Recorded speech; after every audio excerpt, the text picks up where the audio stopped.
Hi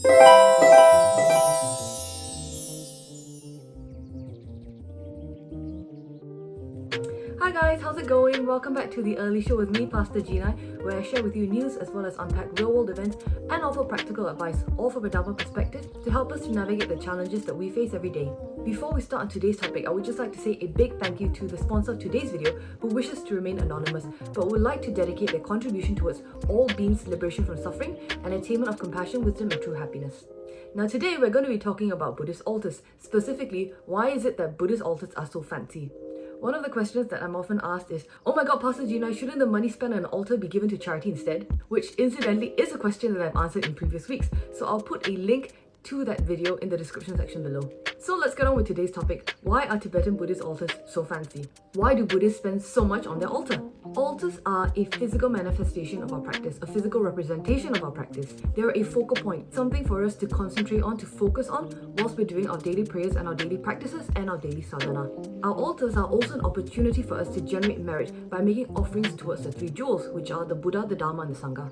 So Buddhists will try to make our altars as elaborate as possible to create the basis for good things to happen to us, as well as to create the conducive conditions needed for us to continue with our practice. Now let's talk about why some people comment on the fanciness or the elaborateness of altars. How come some people find it strange that altars can be so elaborate and so fancy and they question it? That's because the altar is not their priority, and generally speaking, the reason why it's not their priority is either lack of knowledge or lack of commitment towards the practice. So our Guru His Eminence Sam Tuku Rinpoche asked us to look at what our priorities are. When we look at our lives, what is it that we spend the most money on? What in our lives is the most ornate, is the most ornamented, is the most decorated? Some people drive nice big cars, but when it comes to their altars, Rinpoche said that you need a magnifying glass to find the statues. Some people are decked out on the finest jewelry and in designer clothes, but when it comes to their statues are dusty and the clothes may be rotting, the brocade may be falling apart and so on. So what Rinpoche taught us is that this reflects what it is that we prioritize, and it's very logical. You spend more money on what it is that you value, and you invest more in what it is that you prioritize. These days, we celebrate fancy material possessions, we advertise it, we talk about it, we put it all over social media, and we sing praises of it.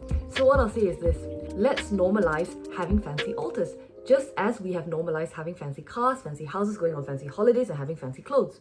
Let's make it normal to invest in our spiritual life and in our spiritual practice, over and above everything else that's worldly and of this lifetime only. Welcome to this week's It's a Plant-Based Life, where we talk about plant-based news, plant-based products, plant-based facts, and basically everything that you need to know in order to live a more plant-based life. This week, we're going to be asking the all-important question of, where'd you get your protein from? This is one of those questions that plant-based people get asked all of the time. Where do you get your protein from? Plants. Oh my god, how do you get enough protein? I eat plants. Aren't you tired all the time from your lack of protein? Nah bruh. In fact, the answers to these questions are so simple that it's mind-boggling that people in this day and age are still asking them. And I put that down to two things. First, it's a lack of education and lack of awareness for plant-based sources of protein. Some people just simply do not know that you can get protein from plant-based sources. The second is when people try and poke holes in a plant-based diet, which to me I find very, very odd, because why try and fight something that's designed to be kind to other sentient beings? But anyway, I'm going to put an infographic right up here which explains some of the more common plant-based sources of protein. There are loads of these infographics all over the internet, and if you do a quick Google search, you'll find loads of information about the vegetables and grains that we commonly consume, which are good plant-based sources of protein. So actually getting protein into our diets via plant-based sources is pretty easy if you do a couple of tweaks here and there.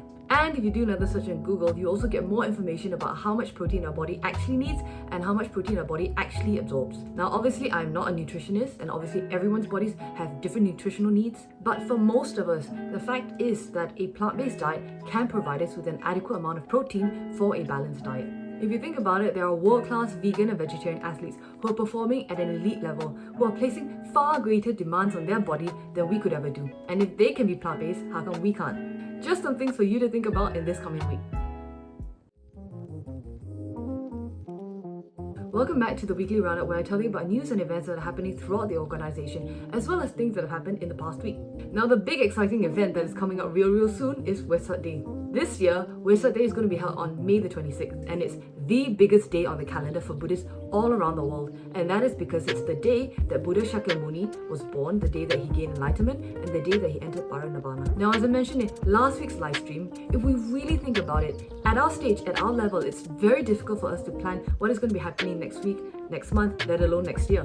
But the Buddha was able to plan the day he was born, the day that he was going to gain enlightenment, and the day that he was going to enter Parinirvana. And it all happened to fall on the same day. So think about it this way.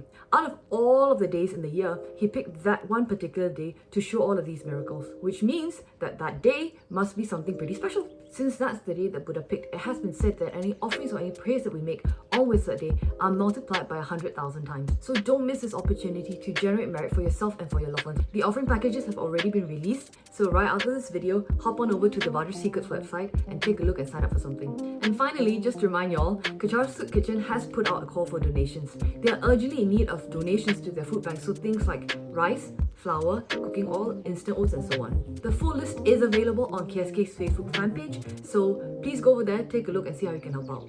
That's it from me for this week. Thanks so much for joining me, and thank you again to the anonymous sponsor of today's video. If you wish to sponsor a sharing, there is a link to do that in the description section of this video. So with that, I'll see you guys again next week, same time, same place. Have a great week ahead, and as ever, don't forget to be kind to each other. Bye!